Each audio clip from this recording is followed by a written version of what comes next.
Olá, alunos, tudo bem com vocês? Bem-vindos à aula Quando Vender uma Ação. Você deve estar se perguntando, Álvaro, ok, eu já entendi o que são fundos imobiliários, o que são ações, como comprar, como analisar, né? Eu já entendi o que é análise fundamentalista. O que eu não entendi é quando vender, né? Eu entendi que eu posso viver de dividendos, posso ter uma renda passiva, mas em algum momento eu vou vender, já que eu sou investidor, um buy hold, investidor de longo prazo. E aí eu quis trazer esse vídeo para mostrar como que eu penso, como que eu ajo nesses cenários e aí te dar uma luz referente a isso, tá? Bom, então quando vender? O principal motivo, um dos primeiros motivos é quando a empresa de fato perde fundamentos, ou seja, quando os motivos que fizeram você comprar aquela empresa não estão mais lá.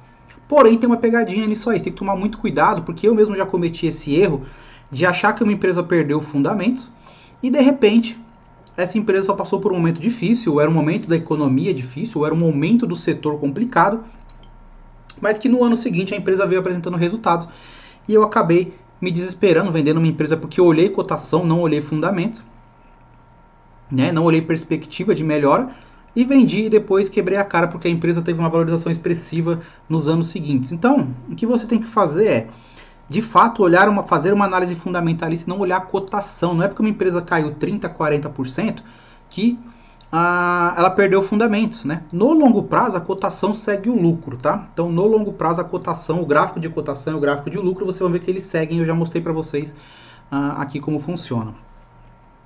Então, o principal motivo para você vender uma ação é que a ação virou ruim, a empresa virou uma porcaria. E aí não tem jeito. A questão é o timing, é você saber quando que a empresa realmente ficou ruim. Então o que eu faço? Primeira coisa, eu coloco em quarentena. O que é a quarentena? Eu paro de aportar na empresa, né? Eu paro de aportar, de fazer aportes nessa ação e simplesmente fico acompanhando os próximos resultados, acompanho, ver o que a empresa está fazendo para poder sair daquela situação que deixou ela ruim. E caso eu não veja perspectiva, eu vou saindo aos poucos, né? Para poder exatamente não cometer o erro de perder uma valorização alta por conta de um desespero que eu tive ali de achar que a ação perdeu fundamentos, né? Então, colocar em quarentena e sair aos poucos é a forma que eu utilizo nesse tipo de situação, quando eu acho que a empresa perdeu fundamentos, ou seja, quando os motivos que me fizeram comprar aquela empresa não estão mais lá. O segundo motivo seria uma valorização extrema. E no longo prazo é normal ter valorização extrema, que é uma empresa valorizar 1000%, 2000%, e você vai fazendo aportes regulares, você vai pegar uma parte disso, obviamente não toda essa valorização, é muito difícil. Mas no curto prazo é um evento extremamente raro, mas se ele acontecer, você vai ter que vender parte dessas ações, ou até mesmo a ação. Eu recomendo que seja feita parte da ação e não toda a ação. Vou dar um exemplo da Magazine Luiza, que em menos de 2 anos, a ação saiu de centavos lá e foi para mais de R$700. Então, assim, foi uma valorização de mais de 5.000%.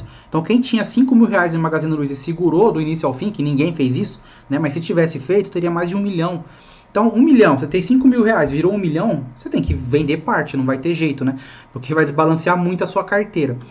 Mas eu tenho ações como a Vega e a JHSF, por exemplo, que valorizaram mais de 200% na minha carteira e eu não vendi. Por quê? Porque eu não sei qual é o limite delas. Elas continuam entregando resultado e o mercado continua precificando elas de acordo com o resultado que elas vêm entregando. Então, eu continuo fazendo aporte, continuo pegando essa valorização delas aí tranquilamente. E para mim, 200% não é uma valorização expressiva. Então, o que é uma valorização expressiva? É 1000%, 2000%. Aí você, de fato, vai ter que vender parte da ação para poder equilibrar sua carteira nos outros ativos que você tem, né? Mas é um evento extremamente raro no curto prazo. No longo prazo, isso é comum acontecer, porque você vai imaginar 10, 15, 20 anos de bons resultados, o mercado vai precificando isso aí na empresa, né? Então, no longo prazo é comum, mas no curto prazo é um evento extremamente raro e caso aconteça não vai ter jeito, você vai ter que de fato vender parte aí dessas ações ou desse fundo imobiliário. É muito raro acontecer, fundo imobiliário tem menos volatilidade de valorização nesse quesito perto de ação.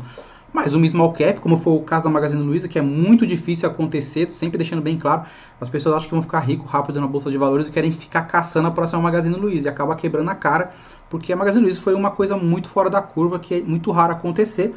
E mesmo as pessoas que conseguiram pegar uma boa parte da valorização, não pegou toda a valorização dela, né? Por quê? Porque vendeu bem antes. Então você tinha lá a Magazine Luiza R$7, por exemplo, quando chegou a 100 o cara já vendeu, chegou a 50 o cara vendeu, R$50 da ação, né? Ou vendeu parte dela ou vendeu toda.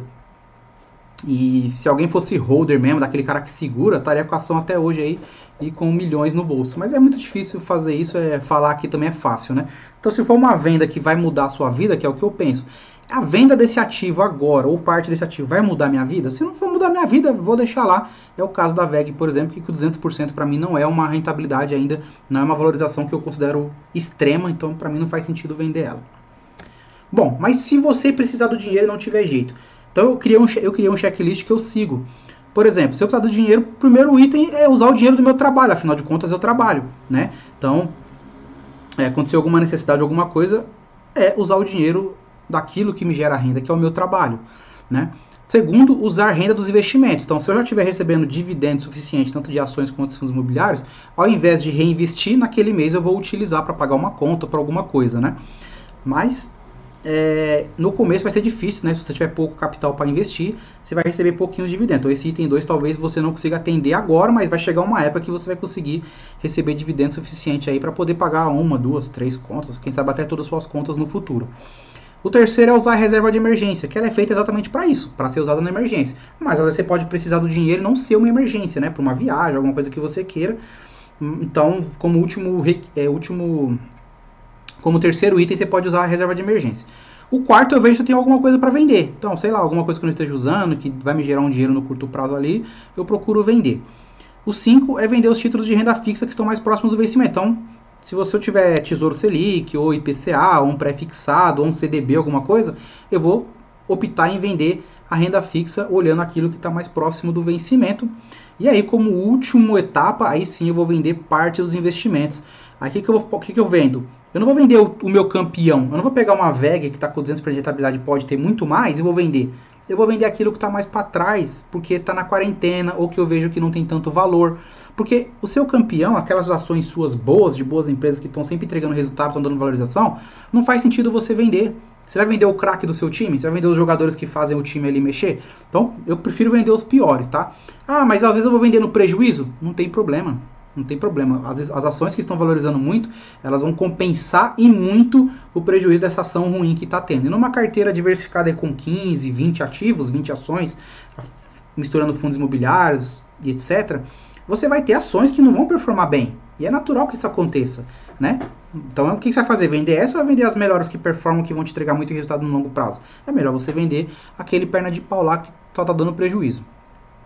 E aqui eu trouxe o gráfico da Raia Drogasil para mostrar para vocês como que esse pensamento de achar que a empresa perdeu fundamentos olhando apenas a cotação é um risco gigantesco. Você pode ver que a ação, a gente pode ver ali, né, que ó, em 23 anos a ação valorizou 78.000%.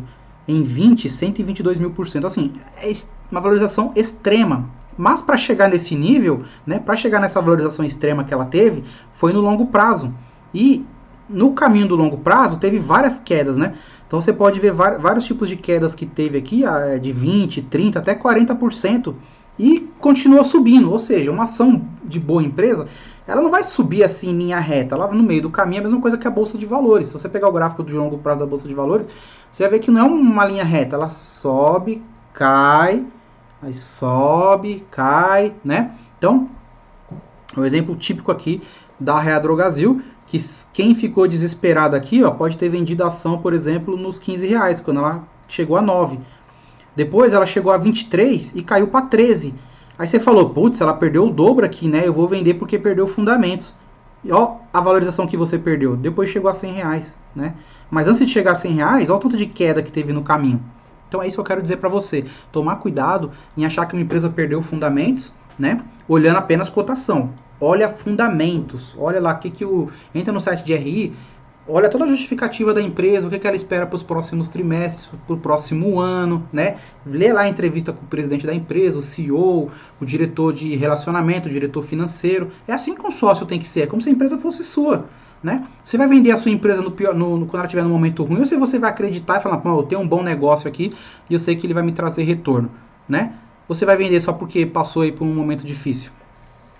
Não, você vai querer, porque você sabe que vai ter retorno. É a mesma coisa com ações. Então, tomar cuidado com essa questão de perder fundamentos, mas se você chegou à conclusão que a empresa perdeu fundamentos, coloca em quarentena e vai vendendo aos poucos, né? Sem desespero, porque às vezes a empresa melhora, tem uma melhora e você fala, putz, pelo menos eu não me livrei de toda a ação e isso que eu tenho aqui é o suficiente, ela vai valorizar, vou aportar mais, que aí você ganha confiança até para poder injetar mais dinheiro naquela ação, tá?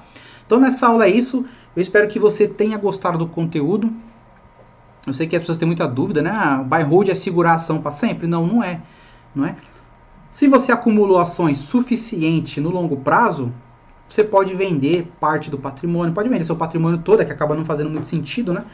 Pode viver de dividendos, mas o importante é que você acumulou ações suficiente, você acumulou ativos de valor suficiente para tomar essa decisão, que é a maravilha, né? Pô, vou viver de dividendos ou vou vender parte do meu patrimônio a partir de agora e todo mês eu vou vendendo um pouquinho, né? Então, fica ao seu critério, mas é importante entender muito esse conceito de se você precisar do dinheiro ou quando vender, tá? Então nessa aula é isso, espero que esse conteúdo tenha sido útil, um abraço e até a próxima.